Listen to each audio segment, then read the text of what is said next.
আসসালামু আলাইকুম ভিউয়ার্স, কেমন আছেন সবাই? আশা করি সবাই ভালো আছেন। তো আজকে আমি কাচ্চি বিরিয়ানি রান্না করব মোটামুটি 20 থেকে 22 জনের জন্য।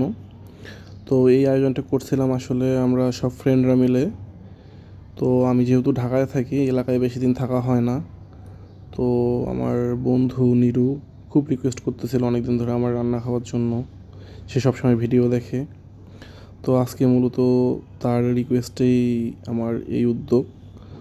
তো আমরা সবাই মিলে রান্নাবান্নার আয়োজন করি। আমরা কাচ্চি বিরিয়ানি খাওয়ার জন্য প্রায় 5 কেজি মাংস কিনেছিলাম।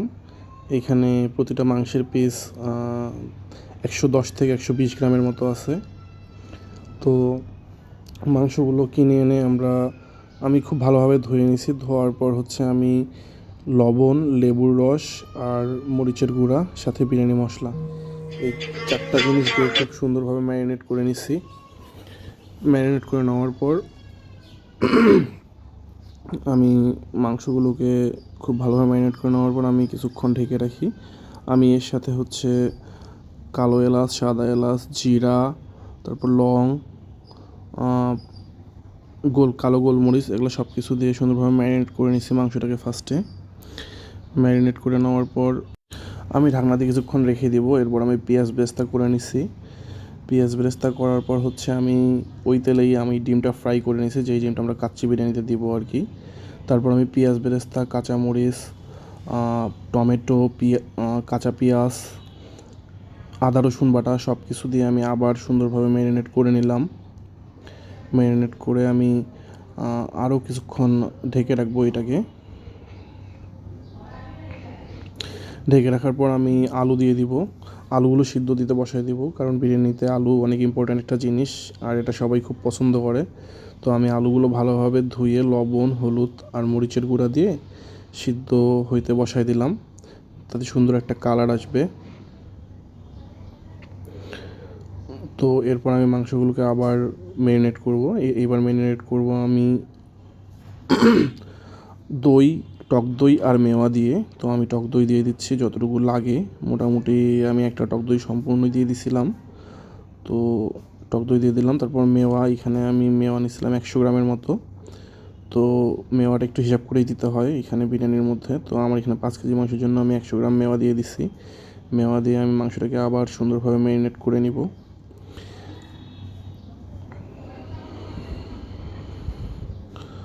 তো ম্যারিনেট করতেছি।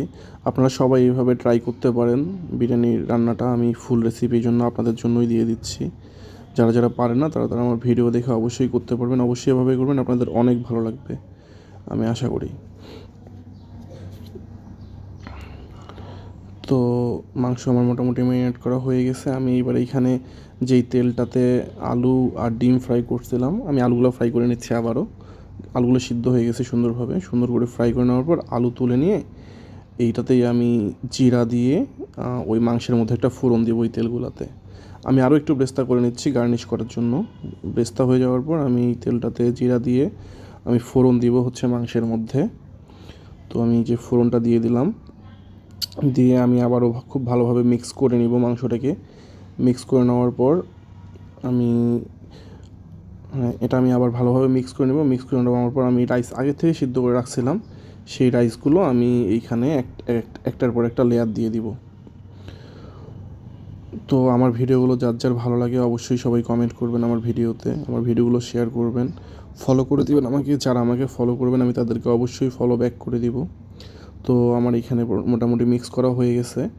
আমি এবার এখানে ফার্স্টে আলু দিয়ে দিব। দিয়ে এর মধ্যে আমাকে এখানে দুধের একটু দিতে হবে। আমি দুধটাকে রেডি করে নিচ্ছিলাম। দুধ আর হালকা একটু ফুড কালার দিয়ে রেডি করে নেওয়ার পর আমি এখানে আলু দিয়ে দিছি। দেখেন অনেকক্ষণ রাখার পর সুন্দর একটা কালার আসছে। আমি এখানে প্রায় 4 ঘন্টার মতো ম্যারিনেট করে রাখছিলাম। তো ম্যারিনেট করে রাখার পর আমার এই সুন্দর একটা কালার আসছে। তো আমি এখন এখানে আলু দিয়ে দিলাম। আলু দিয়ে দেওয়ার পর আমি পেঁয়াজ বেরেস্তা আর বিরিয়ানি মশলা দিয়ে একটু রেখে দিব। সাথে আমি সামান্য কয়েকটা পরিমাণ কিশমিশ দিয়ে দিব। দিয়ে দেওয়ার পর আমি এখানে আলু বোখরা দিব, যে কিশমিশ দিলাম। দেন আমি এখানে আলু বোখরা দিয়ে দিব। আপনারা যেই রকম পছন্দ করেন সেই রকম পরিমাণ দিতে পারবেন, আলু বোখরাটা বেশিও দিতে পারেন। কারণ এটা খেতে আচারের মতো লাগে, অনেক টেস্টি, আমার ভালোই লাগে। তো আমি বেশি পাইনি, দোকানে যেটুকু পেয়েছিলাম সেইটুকুই নিয়েছিলাম।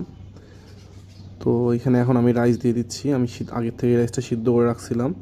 রাইসটা লবণ, তারপর তেল আর হচ্ছে আস্ত মশলা দিয়ে আমি রাইসটাকে সুন্দরভাবে সিদ্ধ করে নিয়েছিলাম আগে থেকেই।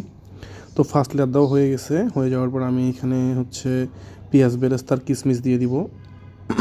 পেঁয়াজ বেরেস্তা দিয়ে দিলাম, আমি এখন কিশমিশ দিয়ে দিচ্ছি। তো দেওয়ার পর হচ্ছে আমি এখানে আরেকটা লেয়ার দিয়ে দিচ্ছি।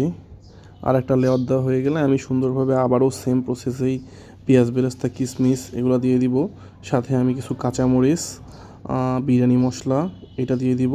আর আমি যেই দুধটা রেডি করে রাখছিলাম এটার জন্য ফুড কালার দিয়ে, ওই দুধটা আমি সুন্দরভাবে এখানে ছড়াই দিয়ে দিব। আমি যেভাবে ছড়াই দিচ্ছিলাম আপনারা অবশ্যই এভাবে দেওয়ার ট্রাই করবেন, তাহলে আপনাদের অনেক ভালো লাগবে আর বিরিয়ানিটাতে সুন্দরভাবে কালার চলে আসবে।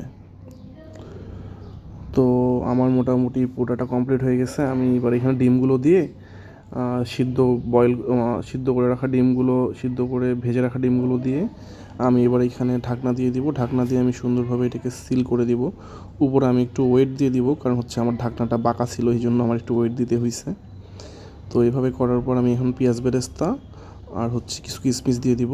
দিয়ে দেওয়ার পর আমি এখন এখানে সিল করে দিব পুরা। আর আমি এটা প্রায় 2 থেকে আড়াই ঘন্টার মতো দমে রাখছিলাম। না, আড়াই ঘন্টা প্লাস হবে। আড়াই ঘন্টা প্লাস সময় ধরে আমি এটা দমে রাখছিলাম। এই যে আমি সিল করে দিচ্ছি। তো আমি এটা প্রায় আড়াই ঘন্টা প্লাস টাইম দমে রাখছিলাম। তো আপনারা যারা যারা বিরিয়ানি রান্না পারেন না, তারা তারা অবশ্যই আমার এই ভিডিওটা দেখে ট্রাই করতে পারেন। আর আপনারা অবশ্যই আমার এই ভিডিওটা কেমন হয়েছে জানাবেন। ভিডিওটাকে বেশি বেশি করে শেয়ার করে দিবেন। আর যারা আমাকে ফলো করবেন আমি অবশ্যই আপনাদেরকে ফলো ব্যাক করে দেবো ইনশাল্লাহ। তো বিরিয়ানি রান্নাটা কেমন হয়েছে আমাকে জানাবেন। আর হয়তো বেশিক্ষণ টাইম পাবো না। তো এই যে আমি দমে দিয়ে দিয়েছি বিরিয়ানি। এখন দম থেকে নামানোর পর এই যে আমি বিরিয়ানি কাটতেছি, এখন খুলবো। খুলে আমি এখানে ঘি দিব, একটু ঘি দিয়ে দিব। ঘি দেওয়ার পর আমি সব কিছু আলাদা আলাদাভাবে তুলে নিয়েছিলাম, ডিম, আলু, মাংস, যাতে রাইসটাকে আমরা সুন্দরভাবে মিক্স করতে পারি। আর আমাদের বিরিয়ানিটা অনেক সুন্দর হয়েছিল, অনেক টেস্টি হয়েছিল। আমার সব বন্ধুরাই খেয়ে অনেক মজা পাইছে। তো আমার বিরিয়ানি রান্নাটা আপনাদের কেমন লাগলো অবশ্যই আপনারা আমাকে কমেন্ট করে জানাবেন। আর ভিডিওটাকে অবশ্যই শেয়ার করে দেবেন। সবাই সবাইকে হেল্প করবেন। সো আজকে এই পর্যন্তই। ধন্যবাদ সবাইকে। আসসালামু আলাইকুম। আমার জন্য দোয়া করবেন। আল্লাহ হাফেজ।